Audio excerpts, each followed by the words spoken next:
बांटने जा रहे हैं। By God's grace, God blessed us 9 years back to buy a piece of land in Rudraprayag. परमेश्वर ने अपने अनुग्रह में आशीषित किया कि एक जमीन के टुकड़े को 9 साल पहले खरीदा जा सके। Now we are just about to start construction of the building. और अब वहाँ पर एक भवन, स्कूल का भवन बनने के लिए तैयार है। I believe Uncle and Auntie will be here on 21st to join us in Rudraprayag for groundbreaking ceremony. 21 को अंकल और आंटी हमारे साथ यहाँ होंगे और रुद्रप्रयाग में जो ग्राउंड ब्रेकिंग की सर्विस है उसमें वो अवश्य होंगे। So please pray for this special occasion. इसलिए कृपया इस विशेष अवसर के लिए भी प्रार्थना करें। It's a great joy to be here this morning with you worshiping the Lord. परमेश्वर की आराधना करना आप सबों के साथ मिलकर आज सुबह एक बड़े आनंद की बात है। Oh, last week God was keeping us safe and provided all our needs. बीते सप्ताह परमेश्वर ने हमें सुरक्षित रखा और हमारी सारी आवश्यकताओं को पूरा किया। And this day again, as we have started another week, let us remember all goodness and faithfulness of God. और एक और सप्ताह जो हमने शुरू किया है, आइए हम परमेश्वर के सारी विश्वास योग्यता को स्मरण करें। I thank God for this opportunity to bring this word to you this morning. मैं परमेश्वर का धन्यवाद करता हूँ इस समय के लिए कि परमेश्वर के वचन को आपके सन्मुख ले आ पाऊँ। I hope you might be remembering my last preaching I preached last year. मुझे आशा है कि बीते साल जो मैंने प्रचार किया था वो आपको स्मरण होगा। The messengers of God are often unheeding, परमेश्वर के संदेश वाहकों का लोग अक्सर तिरस्कार कर देते हैं। unwelcome. They are unwelcome because of few reasons. उनका स्वागत नहीं किया जाता कुछ कारणों की वजह से। This morning, let me begin my sermon with a question. इस सुबह एक प्रश्न के साथ मैं आज के संदेश का शुरुआत करना चाहता हूँ। And we need to answer this question openly or publicly, but हमें इस प्रश्न का उत्तर खुलकर या सार्वजनिक रूप से नहीं देना है, but individually to our own selves. लेकिन हमें इस प्रश्न का उत्तर अपने आप को देना है। How many of us have ever come across negative emotions in our lives? हमें से ऐसे कितने लोग हैं जिन्होंने अपने जीवन में नकारात्मक भावनाओं का सामना किया है? Let me repeat this question. मैं अपने प्रश्न को दोहराना चाहता हूँ। How many of us have ever come across negative emotions in our lives? अपने जीवन में हम में से कितने हैं जो नकारात्मक भावनाओं का सामना करे हैं? Negative emotions like anger, hatred, jealousy, envy. नकारात्मक भावनाएं जैसे घृणा, वैर या क्रोध। I'm sure we all have experienced these emotions and we are not untouched by them. मुझे विश्वास है कि हम सब ने इन भावनाओं का सामना किया है और इन भावनाओं से हम अछूते नहीं हैं। Often we end up blaming others for negative emotions. कई बार हम दूसरों के ऊपर दोष लगाते हैं अपने नकारात्मक भावनाओं के लिए। We justify our anger because of a sin or a wrong committed against us. हम अपने गुस्से को जायज ठहराते हैं क्योंकि हमारे विरोध में कोई पाप किया गया है। But in reality, लेकिन वास्तविकता में these negative emotions are related to us very personally. ये नकारात्मक भावनाएं बड़े ही निजी रूप से हमसे संबंध रखती हैं। Let me bring some biblical examples before you. मैं आपके सामने कुछ बाइबल से उदाहरण लेकर आना चाहता हूँ। Saul tried to kill David because of his personal anger and hatred towards David. शाऊल राजा दाऊद को इसलिए मारना चाहता था क्योंकि उसके भीतर दाऊद के प्रति घृणा और बैर था। It had nothing to do with a wrong committed by David against Saul. उसका कोई भी लेना देना दाऊद के द्वारा किए गए किसी पाप से नहीं था जो दाऊद ने शाऊल के विरोध में किया हो। Another example of prophet Jonah. दूसरा उदाहरण है भविष्यवक्ता जोना का। Jonah's anger was born out of his own heart and his own perception about Nineveh. योना इस कारण क्रोधित था क्योंकि उसका अपना दृष्टिकोण निन्वे के प्रति क्रोध से भरा था। It had nothing to do with a wrong committed by the people of Nineveh against Jonah. उसका कोई लेना देना उस पाप से या उस गलती से नहीं था जो निन्वे के लोगों ने योना के विरोध में किया हो। The story of very first count of anger and hatred found in Genesis chapter 4. उत्पत्ति अध्याय 4 में हम एक ऐसी कहानी को पाते हैं जिसमें पहली बार हम इन प्रकार की भावनाओं को It देखते हैं। also talks about Cain's anger and hatred, which were born out of his own personal wrong perceptions. और वहाँ हम केन के उस कहानी को देखते हैं जहाँ केन को क्रोध आया और ये भी उसके अपने दृष्टिकोण के कारण आया। It had nothing to do with the wrong committed by Abel, his brother, against him. उसका कोई लेना देना उस गलती या उस पाप से नहीं था जो हाबिल ने केन के विरोध में कभी किया हो। This trend has continued since the very beginning, and we can see unaccountable examples of human acting in anger and hatred. और ये इस प्रकार की बातें बहुत ही शुरुआत से होती आई हैं और हम देखते हैं कि क्रोध में आकर कई मनुष्य कार्य करते हैं। Anger and hatred have a history as old as mankind. क्रोध और बैर का इतिहास उतना ही पुराना है जितना मनुष्य का इतिहास है। Since ages, humans have experienced these negative emotions, पूर्व काल से ही मनुष्यों ने इन प्रकार के नकारात्मक भावनाओं का सामना किया है and have often been led by them. और उन्हीं के द्वारा चलाए भी गए हैं। But they have done no good to human, rather separated them from God and from each other. लेकिन इन भावनाओं ने उनका कुछ भला नहीं किया बल्कि उन्हें परमेश्वर से और परमेश्वर की इच्छा से अलग कर दिया। Therefore, God in His love and mercy does not want humans to be carried away by these negative emotions. इसलिए परमेश्वर अपने प्रेम और दया में ये नहीं चाहते कि मनुष्य अपने नकारात्मक भावनाओं के द्वारा चलाए जाएं, Rather to do something which is also the theme of today's sermon. लेकिन वो चाहते हैं कि हम कुछ ऐसा करें जो आज के संदेश का विषय भी है। The theme of the sermon is आज के संदेश का विषय है God urges us to keep our hearts from anger and hatred. परमेश्वर हमसे आग्रह करते हैं कि हम अपने हृदयों को क्रोध से और बैर से दूर रखें। God urges us to keep our hearts from anger and hatred. परमेश्वर आग्रह करते हैं कि हम अपने हृदय को क्रोध से और बैर से दूर रखें। The passage for the today's meditation is found in First Epistle of Saint John, chapter 3, verses 11 to 15. आज के संदेश से संबंधित पाठ पाया जाता है पहला यूहन्ना अध्याय 3 पद 11 से 15। Let us turn our Bibles to 1 John chapter 3 verses 11 to 15. For this is the message that you have heard from the beginning, that we should love one another.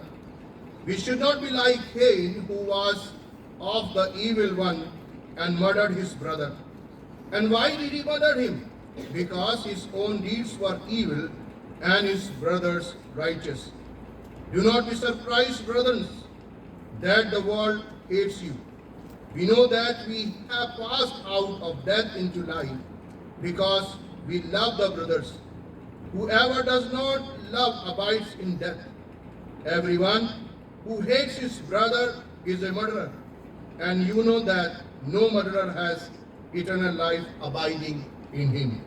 क्योंकि जो समाचार तुमने आरंभ से सुना वो ये है कि हम एक दूसरे से प्रेम रखें और कैन के समान ना बने जो उस दुष्ट से था और जिसने अपने भाई को घात किया। और उसे किस कारण घात किया? इस कारण कि उसके काम बुरे थे और उसके भाई के काम धर्म के थे।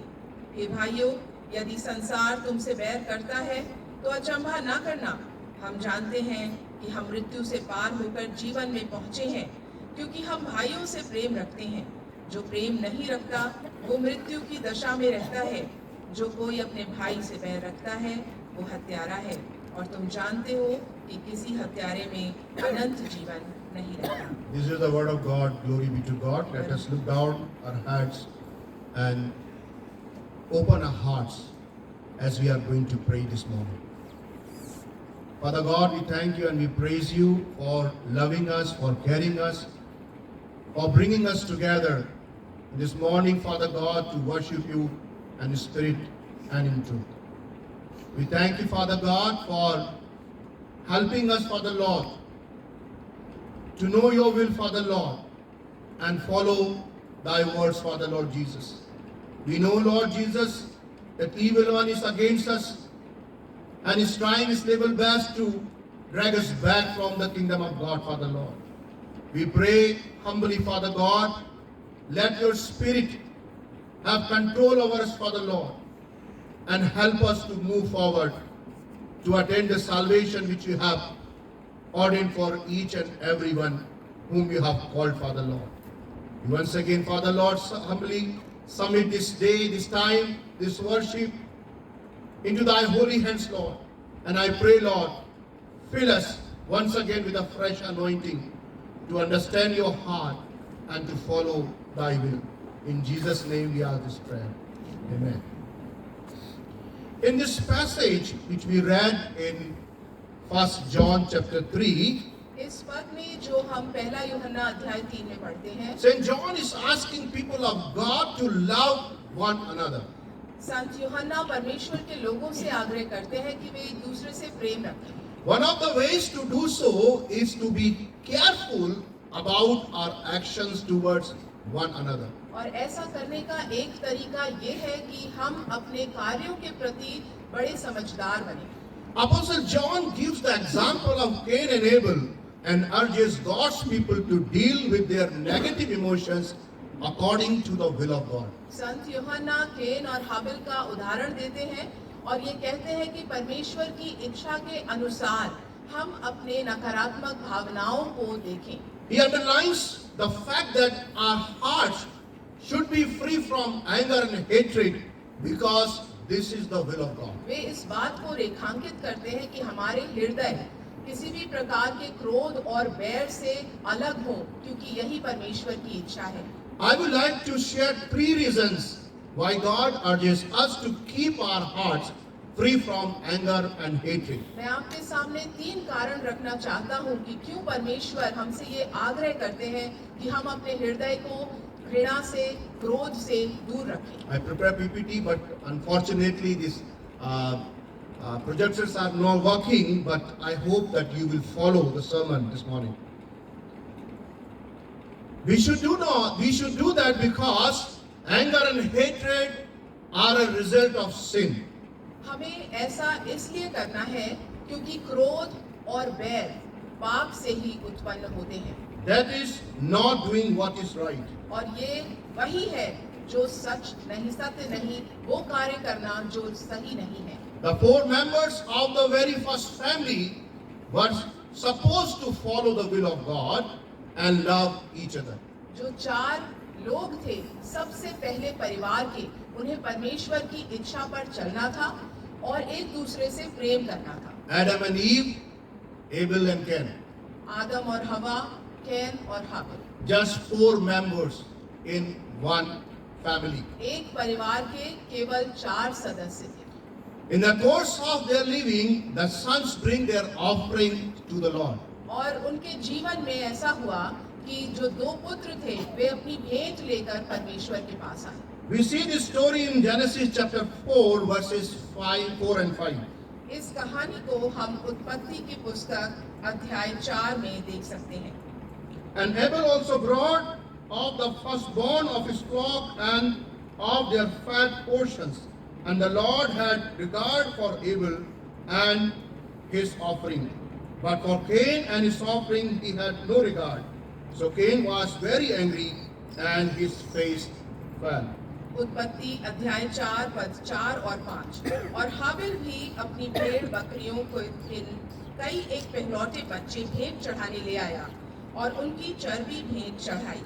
तब यहोवा ने हाबिल और उसकी भेंट को तो ग्रहण किया, परंतु कैन और उसकी भेंट को उसने ग्रहण ना किया। Cain was angry not because of Abel had done something wrong against him. Can इस कारण क्रोधित नहीं हुआ क्योंकि हाबिल ने उसके विरोध में कोई पाप किया। I hope you are following the scripture. मैं विश्वास रखता हूँ कि आप अपने बाइबल देख रहे हैं। He was not angry because Abel commit anything against him, वो इसलिए क्रोधित नहीं हुआ क्योंकि हाबिल ने उसके विरोध में कोई पाप किया, but because the Lord had regard for Abel and his offering. लेकिन वो इस कारण क्रोधित हुआ क्योंकि परमेश्वर ने हाबिल और उसकी भेंट को ग्रहण किया। So his anger and hatred were a result of his personal sin. इसलिए उसका क्रोध और उसका बैर उसके व्यक्तिगत पाप का ही एक कारण था। That is, he did not do what was right or appropriate in the sight of God. उसने वो कार्य नहीं किया जो सही था और जिसे उसे परमेश्वर की इच्छा के अनुसार करना चाहिए था। But God did not leave Cain in his anger. लेकिन परमेश्वर ने कैन को उसके क्रोध में ही छोड़ नहीं दिया। Let us come back to the scripture, Genesis chapter 4 verse 6. उत्पत्ति अध्याय 4 पद 6 को हम देखें। The Lord said to Cain, तब यहोवा ने कैन से कहा, why are you angry? तू क्यों क्रोधित हुआ Why has your face fallen? और तेरे मुंह पर उदासी क्यों छा गई है? Why are you angry? तू क्यों क्रोधित हुआ? Here we must remember that यहाँ हम इस बात को स्मरण रखें, God did not ask this question to gain information from Cain. यहाँ परमेश्वर ने ये प्रश्न इसलिए नहीं पूछा कि उसे किसी सूचना की आवश्यकता थी। He is an omnipresent God. वो तो हर समय मौजूद रहने वाला He knows परमेश्वर है। each and everything वो सब कुछ जानने वाला परमेश्वर है। from beginning and to the end. वो शुरुआत से अंत तक सब जानने He is वाला Alpha परमेश्वर and the Omega. है। वो अल्फा और ओमेगा है। He is the creator of everything. वो सब कुछ का सृजनहार है। He is the master of our life. हमारे जीवन का स्वामी है। God did not ask this question to gather information from Cain, उसने जानकारी प्राप्त करने के लिए कैन से ये प्रश्न नहीं पूछा, but लेकिन rather to help him analyze his situation from God's perspective. लेकिन इसलिए पूछा कि परमेश्वर के दृष्टिकोण से वो अपनी परिस्थिति को देखे। Many a time God asks question to us. कई बार परमेश्वर हमसे प्रश्न पूछते हैं। He asked question to Jacob उसने याकूब से भी प्रश्न when he पूछा was trying to overcome on God's angel. जब वो प्रभु के दूत के ऊपर जय पाना चाहता And he था asked, what is your name? और उससे पूछा कि तेरा नाम क्या है। Not to gather that information. He knows that he's a Jacob, he's a cheater, he's a deceiver. वो उसका नाम नहीं जानना चाहता था, वो जानता था कि उसका नाम याकूब है और वो धोखा देने वाला है। But God was trying to help Jacob to know his situation and understand God's perspective in his life. लेकिन वो चाहता था कि वो अपनी परिस्थितियों को देखे और परमेश्वर के दृष्टिकोण से देखे। And we know the story. God changed his name. He said, no more Jacob, you shall be called Israel, the people of God, the chosen one of God. और फिर हम कहानी को जानते हैं कि उसने कहा कि अब से तू याकूब नहीं लेकिन तू परमेश्वर की प्रजा इज़राइल कहलाएगा। Let us come back to Genesis 4. हम उत्पत्ति 4 की ओर लौटेंगे। Cain was angry because God has rejected his sacrifice and he was jealous of his brother Abel. Can इस कारण क्रोधित हुआ क्योंकि परमेश्वर ने उसकी भेंट को स्वीकार नहीं किया और अब उसके भाई के प्रति उसके मन में ईर्ष्या आ गई, Whose sacrifice God accepted. जिसके भेंट को परमेश्वर ने स्वीकार कर लिया था। In Genesis chapter 4 verse 7, उत्पत्ति अध्याय 4 पद 7, God says to Cain, परमेश्वर कैन से कहता है, if you do well, यदि तू भला करे will you not be accepted? तो क्या तेरी भेंट ग्रहण ना की जाएगी? If you do not do well, और यदि तू भला ना करे sin is crouching at the door, तो पाप द्वार पर छिपा रहता है its desire is for you, और उसकी लालसा तेरी ओर होगी but you must rule over it. और तुझे उस पर प्रभुता करनी है But you must rule over it. और तुझे उस पर प्रभुता करनी है। In Genesis chapter 4 verse 7, God went on to counsel Cain to do well. उत्पत्ति 4 पद 7 में परमेश्वर कैन को सुझाव दे रहे हैं And same time God is warning Cain और उस परामर्श के साथ साथ उसको चेतावनी भी दे रहे हैं that when you are not doing good, कि यदि तू भला ना करे you must know this fact तो तुझे इस बात को जानना अवश्य है that sin is encroaching at the door, कि पाप द्वार पर छिपा रहता है, ready to devour you and to rule over you. वो तुझको नाश करना चाहता है और तुझ पर प्रभुता करना चाहता है। Here we must understand that यहाँ हमें इस बात को समझने की आवश्यकता है we should rule over sin, otherwise sin will rule over us. कि हमें पाप के ऊपर प्रभुता करनी है, अन्यथा वो हम पर प्रभुता करने लगेगा। God has given us this counsel, this warning that we have to rule over sin, otherwise sin will rule over us. परमेश्वर ने हमें ये परामर्श और ये चेतावनी दी है कि हमें पाप पर प्रभुता करनी है, नहीं तो वो हम पर प्रभुता करनी Many a है। time Christian believers they just, when they hear about sin, they feel so much fear. They feel helpless many a time. कई बार ऐसा होता है कि मसीही विश्वासी जब पाप के विषय में सोचते हैं, सुनते हैं, तो असहाय महसूस करते हैं। Understand the situation of Cain यहाँ केन की परिस्थिति को समझें and how God is dealing with him. और कैसे परमेश्वर उससे वार्तालाप कर रहा है। He is giving him a counsel वो उसे परामर्श दे रहा है that you must rule over sin. कि तुझे पाप पर प्रभुता करनी है। Praise the Lord. प्रभु की स्तुति हो। Hallelujah. Hallelujah. And this is not only for Cain, it is for all of us. लेकिन ये केन के लिए ही नहीं, ये हम सब के लिए है। If we don't rule over sin, यदि हम पाप के ऊपर प्रभुता नहीं करेंगे we will go away the will of God तो हम परमेश्वर की इच्छा से परे हो जाएंगे and we will face the consequences. और फिर हमें उन बातों का सामना करना When पड़ेगा। when Cain ignored God's counsel and warning, जब कैन ने परमेश्वर के परामर्श और चेतावनी को नहीं सुना, he murdered his own brother Abel. Genesis chapter 4 verse 8. तो उत्पत्ति 4:8 में हम देखते हैं कि उसने अपने ही भाई की हत्या कर दी। Or we can say we don't murder our brothers and sisters. हम ये कह सकते हैं कि हम अपने भाइयों और बहनों की हत्या नहीं करते। Let us see what is happening here. यहाँ देखें कि क्या हो रहा है। Cain was certainly ruled by anger and hatred. Can के ऊपर क्रोध और बैर प्रभुता करने लगा। Cain's sin, perverted sense, disrespected God and His will.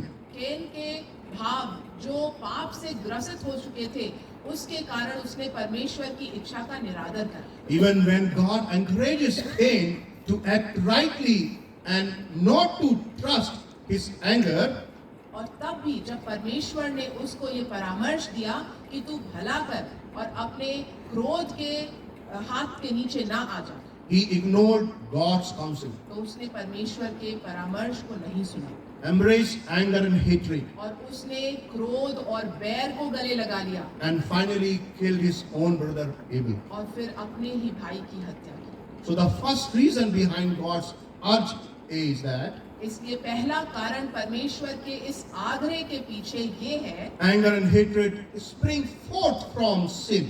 कि बैर और क्रोध पाप से ही जन्म लेते हैं। Therefore, we must guard our hearts against it. इसलिए हमें इन भावनाओं से अपने हृदय को बचाने की आवश्यकता है। Secondly, why God in His love and counsel urges human to keep their hearts free from anger and hatred.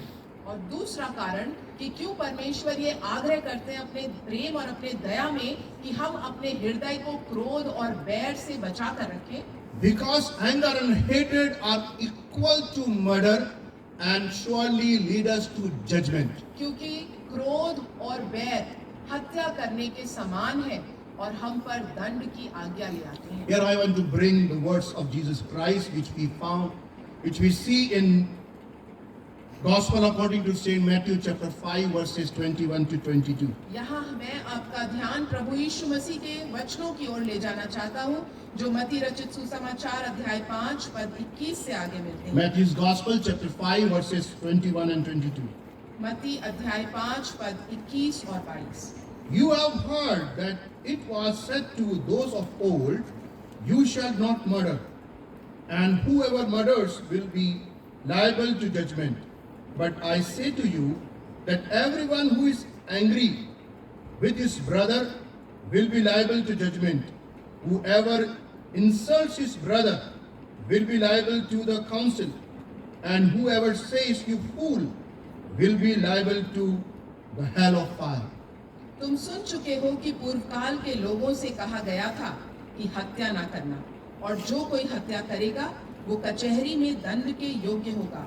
परंतु मैं तुमसे ये कहता हूँ कि जो कोई अपने भाई पर क्रोध करेगा वो कचहरी में दंड के योग्य होगा, और जो कोई अपने भाई को निकम्मा कहेगा वो महासभा में दंड के योग्य होगा, और जो कोई कहे अरे मूर्ख वो नरक की आग के दंड के योग्य होगा। According to the Ten Commandments, which we see in Exodus chapter 20 verses 13 and Deuteronomy chapter 5 verse 17, 10 नियम जो परमेश्वर ने दिए थे, जिन्हें हम निर्गमन अध्याय 20 और व्यवस्था विवरण अध्याय 5 में देखते हैं, the people of God were liable to judgment in case of a murder. उन 10 आज्ञाओं के आधार पर यदि कोई हत्या करे तो उस पर दंड की आज्ञा थी। Here we need to understand that in Matthew chapter 5 verse 22, यहाँ इस बात को समझने की आवश्यकता है कि मत्ती रचित सुसमाचार अध्याय 5 पद 22 में Jesus talks about three negative expressions, which are 3 नकारात्मक भाव के बारे में प्रभु यीशु मसीह बात करते हैं, जो इस Anger, प्रकार से हैं। anger, क्रोध, insult, निकम्मा कहना किसी को, and abuse. और किसी के विषय में बुरी बात कहना। Anger, क्रोध, insult, किसी की बेइज्जती करना and abuse. या किसी को बुरा भला कहना।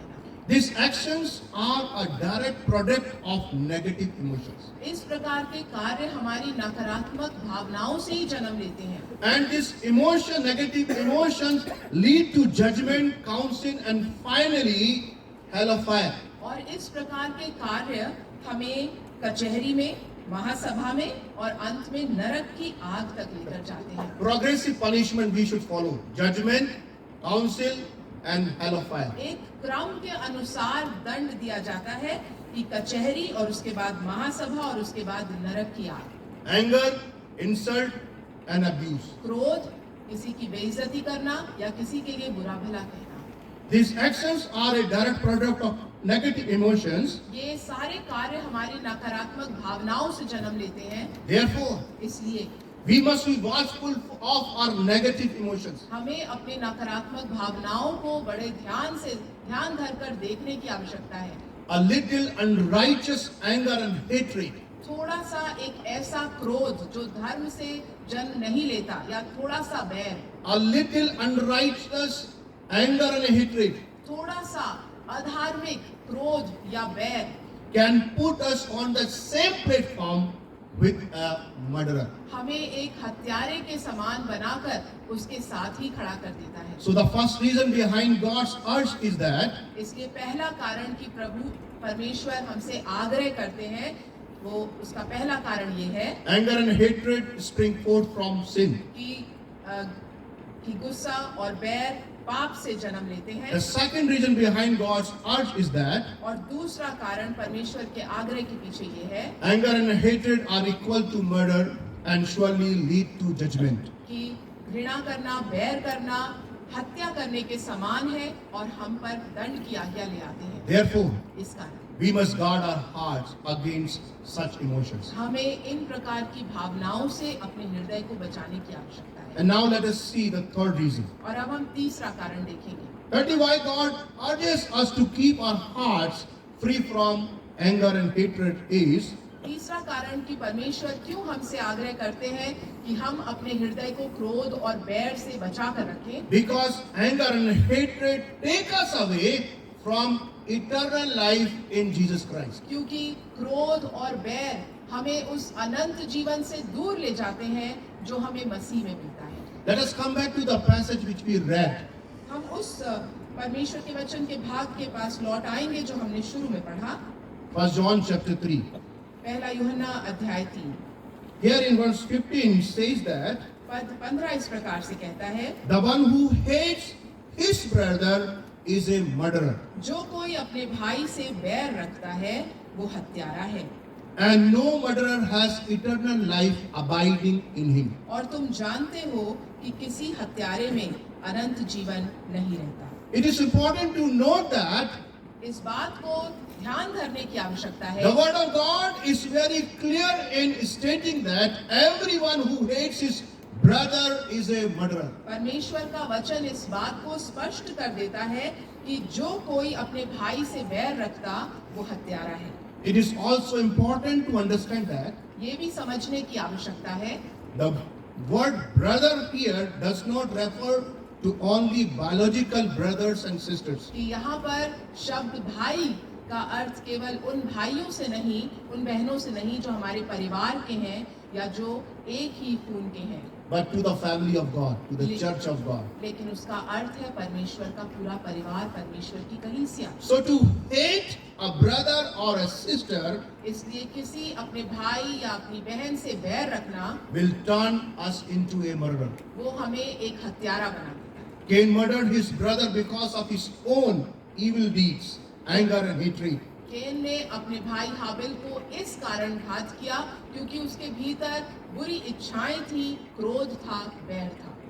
The person who hates his brother like Cain, एक ऐसा व्यक्ति जो केन के समान अपने भाई से बैर रखता है, who was a murderer, जो एक हत्यारा था, such a person is not abiding in eternal life. वो एक ऐसा व्यक्ति है जो अनंत जीवन में सहभागी नहीं हो रहा है। 1 John chapter 2 पहला यूहन्ना अध्याय 2 verses 9 and 11. पद 9 और 11। Whoever says he is in the light and hates his brother is still in darkness. जो कोई ये कहता है कि मैं ज्योति में हूँ और अपने भाई से बैर रखता है, वो अब तक अंधकार ही Verse में है। 11 says, पद 11 कहता है, but whoever hates his brother पर जो कोई अपने भाई से बैर रखता is है, in the darkness वो अंधकार में है and walks in the darkness और अंधकार में चलता है and does not know where he is going, और नहीं जानता कि कहाँ जाता है, because the darkness has blinded his eyes. क्योंकि अंधकार ने उसकी आंखें अंधी कर दी है। Under no circumstances can a Christian accuse hatred for another believer. किसी भी परिस्थिति में एक मसीही अपने हृदय में अपने मसीही भाई के लिए बैर नहीं रख सकता। I think Spirit of God speaking to all of us. मुझे लगता है परमेश्वर का आत्मा हम सब से बात कर These रहा है। evil emotions, they don't want to rule over us. ये बुरे और दुष्ट भावनाएं हम पर प्रभुता करना चाहती हैं। Even after receiving Christ as a personal Savior, यीशु को अपना उद्धारकर्ता ग्रहण करने के बाद भी, maybe become a pastor or bishop or whatever position God has given us in the church, हम कलीसिया में पासवान या बिशप या कोई और अधिकारी बन जाते हैं। many times we fail to understand the density of this anger and hatred. कई बार हम सच में क्रोध और बैर के प्रभाव को समझने से चूक जाते I हैं। want to tell you this morning, मैं आपको इस सुबह बताना चाहता हूँ such attitudes are entirely from the devil. कि इस प्रकार का जो व्यवहार है वो दुष्ट की ओर से It है। is not from the Lord. ये परमेश्वर की ओर से नहीं है, It is from the Satan. ये दुष्ट की ओर से है। Those who persist in such attitudes और जो इस प्रकार के व्यवहार में लगे रहते हैं, have no relationship with Christ at all. उनका मसीह से कोई भी संबंध नहीं है। Further, in 1 John chapter 4 verse 20, पहला यूहन्ना अध्याय 4 पद 20 इस प्रकार से कहता है, Saint John adds, वहाँ संत यूहन्ना इस बात को भी जोड़ देते हैं। 1 John chapter 4 verse 20. If anyone says, I love God, यदि कोई कहे मैं परमेश्वर से प्रेम रखता हूँ and hates his brother, और अपने भाई से बैर रखे, he is a liar. तो वो झूठा है। For क्योंकि he who does not love his brother, जो अपने भाई से प्रेम नहीं रखता, whom he has seen, cannot love God, whom he has not seen. जिसे उसने देखा है, तो वो परमेश्वर से भी जिसे उसने नहीं देखा प्रेम नहीं रख सकता। Love is not merely a feeling. प्रेम केवल एक भावना नहीं है, It is a choice of act. वो एक चुनाव है जो हमें करना है, जो कार्य है हमें करना है। Hatred is always an act of disobedience to God. जब हम बैर रखते हैं तो परमेश्वर की आज्ञाओं का उल्लंघन करते हैं। Anger and hatred is always an act of disobedience to God. परमेश्वर की आज्ञाओं का उल्लंघन हम क्रोध रखने और बैर रखने से करते हैं। Therefore, we must love each other because it is instructed since the very beginning, as Saint John says. जिस प्रकार से संत यूहन्ना कहते हैं, हमें अपने भाइयों और बहनों से प्रेम रखना है क्योंकि पूर्व काल से ही परमेश्वर ने ये आज्ञाएं ठहराई हैं। We all look forward to eternal life in Christ. हम सब मसीह में अनंत जीवन की आशा रखते हैं। None of us would ever think of trading eternal life with any other blessing. हम में से कोई भी किसी भी आशीष के लिए अनंत जीवन को छोड़ना नहीं चाहेगा। It is shocking to know that ये तो बड़ा घबराने वाली बात है certain negative emotions, कि कुछ नकारात्मक भावनाएं as common as anger, can take away our eternal life from us. जो बैर या घृणा या क्रोध के समान बड़ी मामूली होती हैं, वो हमसे हमारे अनंत जीवन को दूर कर देती हैं। Therefore, when we know these cruel realities, इसलिए जब हम इन सच्चाइयों को जो बड़ा पीड़ा देने वाली है जानते हैं, realities related to anger and hatred, ऐसे सत्य को जानते हैं जो घृणा और बैर और क्रोध से संबंधित है, it becomes mandatory for all of us to keep our hearts free from them. इसलिए ये हमारे लिए अनिवार्य हो जाता है कि हम अपने हृदय को क्रोध और बैर से दूर रखें। We must shun anger and hatred. हमें अपने हृदय से क्रोध और बैर को दूर हटाना है। What shall we do then? तो हमें क्या करना है? What shall we do then? हमें क्या करना है? Firstly, सबसे पहली बात, do what is right and leave rest on God. वही कार्य करें जो सही है और बाकी बातों को परमेश्वर पर ही छोड़ दें। As God counseled and warned Cain in Genesis chapter 4 verse 7. जिस प्रकार से उत्पत्ति 4:7 में परमेश्वर ने कैन का परामर्श किया और उसको चेतावनी भी दी, Just like David did with Saul, उसी प्रकार से जैसे दाऊद ने शाऊल के साथ किया, who was after his life. जो उसके जीवन के खोज में था। He left everything in hands of God उसने सब कुछ परमेश्वर के हाथों में ही छोड़ दिया and did what was right in the sight of God and trusted in Him. और वही किया जो परमेश्वर की दृष्टि में भला था और परमेश्वर पर विश्वास किया। And finally, David received the favor of God. और अंत में परमेश्वर का अनुग्रह दाऊद पर मिला। Hallelujah. Hallelujah. Praise the Lord. Praise the Lord. Let us receive the counsel and warning this morning from the Lord. हम परमेश्वर के परामर्श को और चेतावनी को इस सुबह परमेश्वर से प्राप्त करें। Secondly, let us love each other, और दूसरी बात, हम एक दूसरे से प्रेम रखें, not in word or talk, केवल अपने शब्दों में, अपने वचनों में ही नहीं, but in deed and in truth. लेकिन अपने कामों में और सत्य में। As Saint John says in 1 John chapter 3 verse 18. जिस प्रकार से संत यूहन्ना, पहला यूहन्ना अध्याय 3 पद 18 में कहते हैं, Little children, हे बालकों, let us not love in word or talk, हम वचन और जीभ ही से प्रेम न करें, but in deed and in truth. पर काम और सत्य के द्वारा भी प्रेम करें। Many a times we express our love in words or in our talks. कई बार हम अपने प्रेम को अपने वचनों में या अपने शब्दों से प्रकट करते हैं। Oh, I love you so much. मैं तुमसे बहुत प्रेम करता हूँ। Oh, I miss you so much. मैं तुम्हें बहुत याद करता हूँ। I cannot live without you. मैं तुम्हारे बिना रह नहीं सकता। But in action, लेकिन वास्तविकता में, कार्यों में, in reality, वास्तविकता में we don't want to live together. हम एक साथ नहीं रहना चाहते। We don't want to talk too much. हम एक समय से ज्यादा बात नहीं करना Good चाहते। morning, hello, hi is more than enough. हाँ, कैसे हो, सुप्रभात, यही काफी है। We don't want to live together. हम एक साथ नहीं रहना चाहते। But what the word of God says, लेकिन परमेश्वर का वचन क्या कहता है? love each other, कि एक दूसरे से प्रेम करो, not in word or talk, केवल वचनों में या बातों में ही नहीं, but in deed and in truth. लेकिन काम और सत्य में भी। Praise the Lord. प्रभु की स्तुति हो। We fail to express the same in deed and in truth which we express in words and in talk. जिस प्रकार से हम प्रेम का प्रकटीकरण शब्दों में करते हैं, हम उसी को अपने कार्यों में प्रकट करना नहीं करते। Oh, which is not acceptable in the sight of God. और परमेश्वर की दृष्टि में ये ग्रहण योग्य नहीं है। We have to love each other without any other option, because it is a new commandment which is given by our Lord Savior Jesus Christ in John chapter 13 verse 34. हमें बिना किसी विकल्प के अपने भाइयों और बहनों से प्रेम करना है, क्योंकि यही नई आज्ञा है जो यूहन्ना रचित सुसमाचार अध्याय 13 में हमें मिलती है। Oh, new commandment. जो नई आज्ञा है, Let us turn our Bibles. Gospel according to Saint John, हम अपनी बाइबल में निकाले यूहन्ना रचित सुसमाचार अध्याय 13 chapter 13, अध्याय 13 verse 14, और उसका 34, 34 पद। 13:34. A new commandment I give to you, मैं तुम्हें एक नई आज्ञा देता हूँ that you love one another. कि एक दूसरे से प्रेम रखो।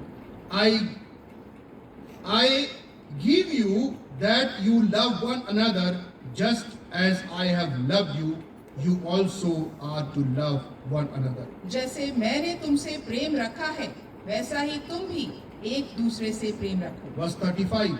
पद 35। By this all people will know और आपस में प्रेम रखोगे तो सब जानेंगे that you are my disciples, कि तुम मेरे चेले हो, if you have love for one another. यदि आपस में तुम्हारे प्रेम दिखेगा। Thirdly and finally, और तीसरी और अंतिम बात, let us fill our hearts with love, because only love can help us to get eternal life in Jesus Christ. हम अपने हृदयों को प्रेम से भर लें, क्योंकि प्रेम ही हमारी सहायता करेगा कि मसीह में हमें अनंत जीवन की प्राप्ति हो। Again in 1 John chapter 3 verse 15, फिर से हम पहला यूहन्ना अध्याय 3 पद 15 देखेंगे। everyone who hates his brother is a murderer, जो कोई अपने भाई से बैर रखता है वो हत्यारा है, and you know that no murderer has eternal life abiding in him. और तुम जानते हो कि किसी हत्यारे में अनंत जीवन नहीं रहता। It means we have no replace negative emotions like anger and hatred with pure and holy love of God. इसका अर्थ ये है कि हमें नकारात्मक भावनाओं को बदलना है और उनके जगह पर प्रेम को लेकर आना We है। have to replace these negative emotions हमें नकारात्मक भावनाओं को बदलना है with pure and holy love of God. परमेश्वर के पवित्र प्रेम से। We should not keep any envy against our brother and our sister. किसी भी प्रकार के बैर भाव को हमें अपने भाइयों और बहनों के प्रति नहीं रखना है। Rather, we must practice forgiveness in love. हमें क्षमा और प्रेम का अनुसरण करना है। St. Peter says in his first epistle chapter 4 verse 8, संत पत्रस अपने पहली पत्री में इस प्रकार से कहते हैं, अध्याय 4 पद 8 में, love covers multitude of sins. कि प्रेम अनेक अपराधों को ढांप देता है। Proverbs chapter 10 verse 12 again saying the same thing. नीति वचन अध्याय 10 पद 12 भी इस प्रकार से कहता है Love covers multitude of sins. कि प्रेम अनेकों अपराधों को ढांप देता है। God commands everyone to be slow to anger. परमेश्वर हमें ये आज्ञा देता है कि हम क्रोध करने में धीमे हों। I want please turn your Bible, all of you turn your Bible, James chapter 1 verse 20. मैं चाहता हूं कि आप सब अपने बाइबल्स में अवश्य खोलें याकूब की पत्री अध्याय 1 पद 20। Here we find the climax of today's sermon. और यहाँ आज के संदेश का अंत है। For the anger of man क्योंकि मनुष्य का क्रोध does not produce the righteousness of God. परमेश्वर के धर्म का निर्वाह नहीं कर सकता। Does not produce the righteousness of God. परमेश्वर के धर्म का निर्वाह नहीं कर The सकता। anger of man, मनुष्य का क्रोध, the anger of Cain, can का क्रोध, the anger of Ashish. आशीष का क्रोध, You can put your name. आप अपना नाम वहाँ लगा सकते हैं। Cannot produce the righteousness of God. वो परमेश्वर के धर्म का निर्वाह नहीं कर सकते। Therefore, do what is right and leave the rest on God. इसलिए वही करें जो सही है, भला है, और बाकी बातों को परमेश्वर के हाथों में छोड़ Let us love each other, not in word or talk, but in deed and in truth. और हम एक दूसरे से प्रेम करें, केवल अपने वचनों में और शब्दों में नहीं, लेकिन काम में और सत्य में। Let the love of God rule over our hearts, और परमेश्वर का प्रेम हमारे हृदयों पर प्रभुता करने पाए, that we must attain eternal life in Jesus Christ by obeying His commandment. ताकि उसकी आज्ञाओं का पालन करने के माध्यम से हम उस अनंत जीवन को प्राप्त करें जो मसीह में हमें मिलता है। I started with a question. मैंने एक प्रश्न से शुरुआत किया था Emotional, negative emotions. कि नकारात्मक भावनाओं से संबंधित एक प्रश्न से। I want to close here with 3 questions. मैं 3 प्रश्नों से बंद करना चाहता हूँ Later you can give answer to yourself. और आप अपने आप को इनका उत्तर दे सकते हैं। What has been the most difficult aspect for you in controlling your anger? कि अपने गुस्से को या क्रोध को थामने के लिए सबसे कठिन बात आपके लिए क्या रही है How can you deal with it? और आप उससे कैसे जूझ सकते हैं, उसका सामना कर सकते हैं। Second question. और दूसरा प्रश्न, Since anger is largely a feeling, क्योंकि क्रोध हमारी भावना है, how can God command us not to be angry? तो परमेश्वर कैसे हमसे ये आज्ञा देते हैं कि हम क्रोध ही ना करें? Can we control our feelings? क्या हम अपनी भावनाओं को थाम सकते हैं? At what point do our angry feelings become sin? और किस क्षण पर हमारे क्रोध को हम पाप में बदलते हुए देखते हैं? Thirdly, और तीसरा प्रश्न, God asked Cain in Genesis chapter 4 verse 6, परमेश्वर ने उत्पत्ति अध्याय 4 पद 6 में कैन से प्रश्न पूछा why are you angry? कि तू क्यों क्रोधित है? Why are you angry? तू क्यों क्रोधित है? How can asking yourself that question help you deal with your anger? और क्या ये प्रश्न जब हम अपने आप से पूछते हैं तो क्या क्रोध का हम तब सामना कर पाएंगे? How are you angry? How are you angry? कि तू क्यों क्रोधित है? Praise the Lord. प्रभु की स्तुति हो। Hallelujah. Hallelujah. I hope you will not act like Cain. मैं ये आशा करता हूँ कि हम कैन के तरह ही कार्य नहीं करेंगे, But we will act like David. लेकिन हम दाऊद के समान कार्य We करेंगे। will act like Christ. हम मसीह के समान कार्य We करेंगे। will act like his disciples. हम उसके चेलों के समान We कार्य will करेंगे। act like his chosen people. उसके चुनी हुई प्रजा के समान कार्य करेंगे। And we will make our hearts free from any kind of anger and hatred against our brothers and sisters. और अपने हृदय को अपने भाइयों और बहनों के प्रति होने वाले किसी भी प्रकार के क्रोध और बैर से साफ करेंगे। May this preaching bless us and help us to meditate and reflect on it and examine ourselves. ये संदेश हमारी सहायता करे कि हम परमेश्वर के वचनों पर मनन करें और अपने अपने जीवनों का अवलोकन कर सकें। Let us look to the Lord in prayer. हम परमेश्वर से प्रार्थना करें। I request Rima to lead us in prayer. आइए हम प्रार्थना करें। सर्वशक्तिमान पिता परमेश्वर, हम आपका धन्यवाद करते हैं आपके जीवित और सामर्थी वचन के लिए, जो परमेश्वर आज इस समय आपने हमारे हृदयों में उलीला है। ये परमेश्वर, जबकि हमने अपने हृदय की भूमि को तैयार किया था, जबकि हम बड़े आशा के साथ तेरे वचन सुनने के लिए बैठे थे, और जबकि तूने परमेश्वर अपने आत्मा के माध्यम से हमसे बातचीत करी, अपने वचन हमारे हृदय में उंडेले हैं, हमारी सहायता कर कि हम तेरे वचनों को ग्रहण करें, हम तेरे वचनों के ऊपर चलें और हम उन पर चलने के माध्यम से कई गुना फल लेकर आएं। हे परमेश्वर, तेरे वचन हमारे जीवन में हमारे मार्ग के लिए दीपक हो, हमारी राह के लिए उजियाला हो, और इनके माध्यम से हम उन आत्मिक आशीषों को प्राप्त करें जो तूने हमारे लिए रखी है। हे परमेश्वर, तूने हमें जयवंत से बढ़कर बनाया है। हमारी सहायता कर कि हमारे जीवन में आने वाली उन भावनाओं के ऊपर भी हम जयवंत हों जो किसी न किसी रीति से नकारात्मक हैं, ताकि हम उन आशीषों को ना खोएं जो तूने हमारे लिए अपनी संतान के लिए रख छोड़ी है। हे परमेश्वर, तेरे आत्मा का सामर्थ और तेरे आत्मा का मार्गदर्शन हमारे दिन प्रतिदिन के कार्यों में हमारे लिए हर वक्त सर्वदा उपलब्ध रहता है। हमारी सहायता कर कि हम तेरे उस मार्गदर्शन को ग्रहण करें और अपने जीवनों को तेरी इच्छा के अनुसार जिए, ताकि वो आशीषें जो तूने हमारे लिए रखी हैं हम उन्हें प्राप्त करें और उनमें से एक भी ना छोड़ें। हे परमेश्वर, तेरा धन्यवाद हो।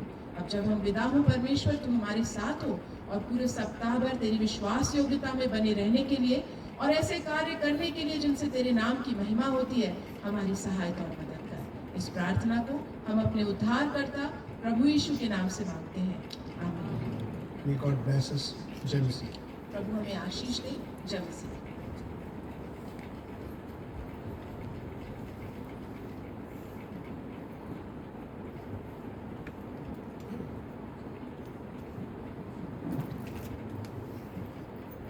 Thank you, Ashish Bhai and Madidi, for bringing that word to us this morning. I believe that was a powerful word, and I specifically keeping myself there, was seeing that the Lord was speaking to me this morning. if only we would allow the love of Christ to abound in us, the love of Christ to work in us, and that love of Christ to overflow in and through our life. How different our life would be, our families would be, our surroundings would be. The division in the church, what we see, things like what is happening in Manipur today, broken families, are these all outcomes of giving space to this sin, bitterness, anger, that does the damage. Not only are we keeping ourselves from eternal life, we're also making things around us miserable if we don't allow this love to abound in us. So shall we continue to pray and ask the Lord to work in our lives and to remove this bitterness, this anger, jealousy that creeps in even without us knowing several times. That the Lord would work, and that the Lord would heal, that God would restore, so that our lives would abound with the love of Christ. Shall we all stand up and receive God's blessings and go on to serve this week, so that our lives is a blessing. आइए हम सब खड़े हो जाएं और आशीष वचन के साथ यहाँ से जाएं। अब हमारे प्रभु यीशु मसीह का अनुग्रह, परमेश्वर पिता का प्रेम और पवित्र आत्मा की सहभागिता हमें से हर एक के साथ सदा सदा बनी रहे। आमीन आमीन। बोलो प्रभु यीशु मसीह की जय। बोलो प्रभु यीशु मसीह की जय। बोलो प्रभु यीशु मसीह की जय। Hallelujah hallelujah hallelujah. Let's go in peace from here and allow the Holy Spirit to work in our lives, so that this love of Christ will abound in us and overflow through us this week and on. Amen.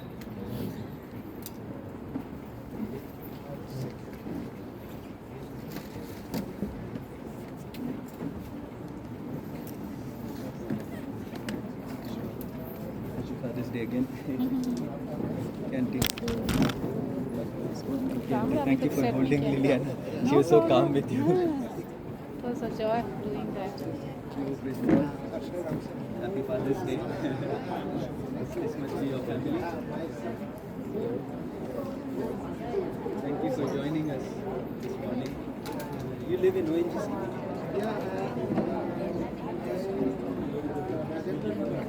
Okay. Okay.